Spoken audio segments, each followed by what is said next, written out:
The Chase Freedom Unlimited and the Chase Freedom Flex card are both very popular no annual fee cashback credit cards. Almost every video or blog about no annual fee cards are gonna mention one or both of these credit cards. Yes, both cards sound very similar and they also have very similar features and benefits, but yet they are different cards and they can be for different people. First, let's compare the reward categories of both of these credit cards. Both the Chase Freedom Unlimited and Chase Freedom Flex will earn you 3% cash back on dining purchases, which includes takeout and delivery services. They will also earn you 3% cash back on drugstore purchases and 5% cash back on Lyft rides until March 2022. Lastly, both the Freedom Flex and the Freedom Unlimited will earn you 5% cash back on travel purchased through the Chase Ultimate Rewards portal. Already you can see why these cards are so enticing. Those are a bunch of different reward categories on a no annual fee credit card, and yes, that 3% on dining purchases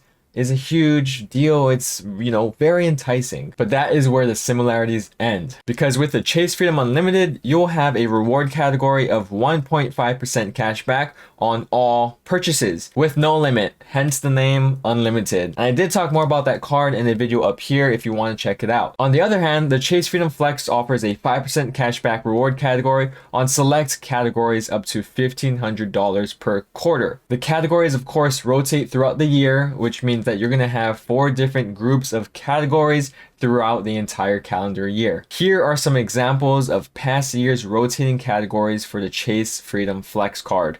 Hopefully you can see some categories on this list that you will actually use. Thankfully, the categories that Chase offers are pretty general and it looks like pretty easy to use. For example, like PayPal, grocery stores, gas stations, and so on. That means the likelihood of you actually maximizing or getting use out of that 5% rotating cashback category each year is going to be very high. You're probably going to use all of it. Keep an eye on that first quarter grocery store category of 2022 because I will talk about that later in a second. When it comes to no annual fee credit cards, sign-up bonuses are not a given, and you can see that most or even some no annual fee credit cards don't come with a sign-up bonus of any kind. Just for example, look at the Apple Card. Or maybe a no annual fee credit card does offer a sign-up bonus, but it's really bad and doesn't make a huge difference. For example, like the Amazon Visa credit card. Thankfully, with both the Chase Freedom Unlimited card and the Chase Freedom Flex card, you'll actually get a solid sign-up bonus even though they're both no annual fee credit cards. With both Freedom cards, you're going to earn $200 cash back after you spend $500 on purchases within the first 3 months of opening your account. And that $200 cash back is actually translated into 20,000 Chase Ultimate Reward points. And on top of that $200 cash back, for a limited time, you will also earn 5% back on grocery store purchases for the entire first year that you own these cards. Yes, there is a cap on that offer, so it's only good for the first $12,000 of that first year. Keep in mind though that actually both parts of the sign-up bonus, the $200 cash back and that 5% grocery store cashback offer are subject to change. So at the time of filming, that is what Chase is currently offering, but when you finally decide to apply or when you watch this video, it may have already changed. But going back to that sign-up bonus, you're gonna get an extra grocery store reward category on both cards for a whole entire year. So you're gonna have that many more reward categories at your arsenal or in your arsenal for an entire year. It doesn't stop there though, because remember I told you to remember the first quarter categories of the Chase Freedom Flex card of 2022?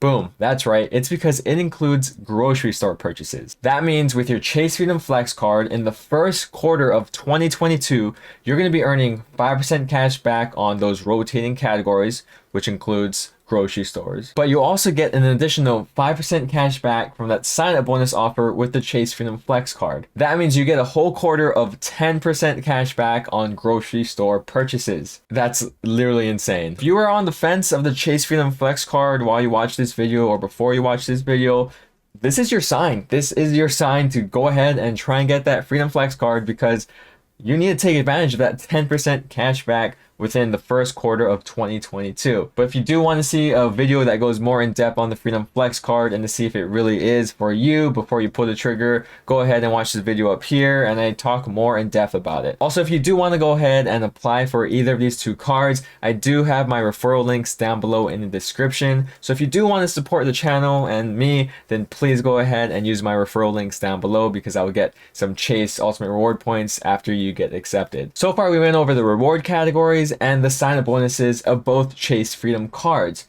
And of course, if I haven't mentioned it enough already, both the Chase Freedom Unlimited and the Chase Freedom Flex are no annual fee credit cards. It will cost you pretty much nothing to hold on to these cards. But please be aware that if you do take these cards abroad, there is a 3% foreign transaction fee. You now know how to earn all of these points using both cards. But what exactly do you do with those points? Both the Chase Freedom Flex and the Chase Freedom Unlimited use points the exact same way. The earnings or rewards of both of these cards are marketed by Chase as cash back. But in reality, you're actually earning Chase Ultimate Reward points. For example, if you use the Freedom Unlimited card to buy $1 worth of some general purchase, you'll actually be earning 1.5 Chase Ultimate Reward points. And if you only have these Chase Freedom cards or other Chase no annual fee cards, you're going to be able to redeem your points in the Chase Ultimate Rewards portal for around a 1 cent per point valuation. Some of these redemption methods are direct deposit,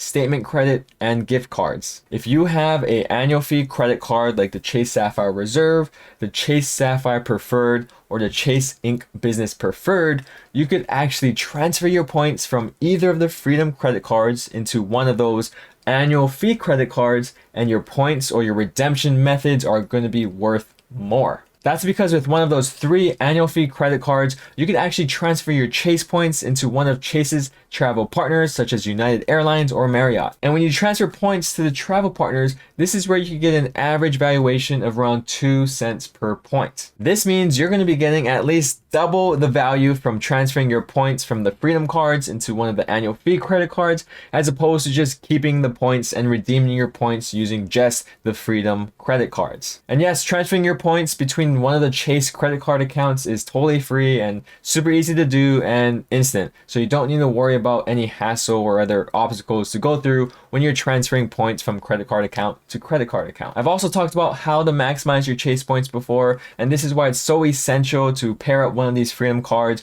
with either the Chase Sapphire Reserve, Sapphire Preferred, or the Inc. Business Preferred cards. But going back to the real question of this video, which card is better? Which card should you get? The Chase Freedom Unlimited card or the Chase Freedom Flex card? The Chase Freedom Flex credit card is for that person who wants to maximize their rewards. You want to collect as many points as possible and you don't mind keeping up with the rotating categories throughout the year. This also means you need to remember to actually activate those 5% cashback offers each quarter and make sure to use them or use them at the right locations throughout the year. Whereas the Chase Freedom Unlimited card is for that person who wants simplicity. You don't want to mess with rotating offers, keeping up with different rotating categories. You just want to use your same credit card anywhere, anytime. Personally though, I would recommend snagging up the Chase Freedom Flex card because that 5% cashback is just too much to pass up on, especially if you're able to get that sign-up bonus with the extra 5% cash back on grocery store purchases. Yes, you do have to use this credit card at certain transactions or certain categories throughout the year, and you do have to keep track of it. But it's not that hard. All you have to do, if you forget, is to open up your Chase mobile app on your phone and boom, it's going to show you right at the bottom. And that's the exact same way that you activate these offers each quarter. Realistically though, you do want both the Chase Freedom Unlimited card and the Chase Freedom Flex card. It's a yin and yang kind of thing. They cover different categories. Yes, I know a lot of them overlap, but they do cover different categories and it's kind of like you want to cover all of your bases. Remember that they're both no annual fee credit cards, so you don't have to worry about justifying the annual fee each year for one of the cards because you could literally have both and not pay a dime. This is one case in particular where you could literally have the best of both worlds. If you are going to get both cards anyways though, I do still recommend getting the Freedom Flex card first, because if I haven't said it 1,000 times already, I like the Freedom Flex card. You can't pass up the 5% cash back or the 5% cash back grocery store offer. That's a limited time. Just remember though that the end goal is to actually pair up the Chase Freedom cards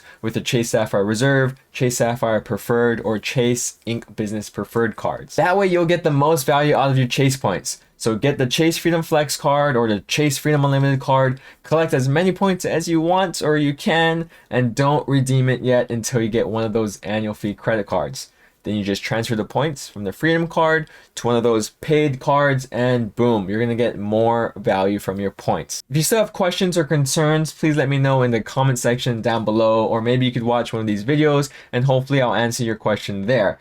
Other than that, thank you so much for watching, and I'll see you in the next one. Shoots!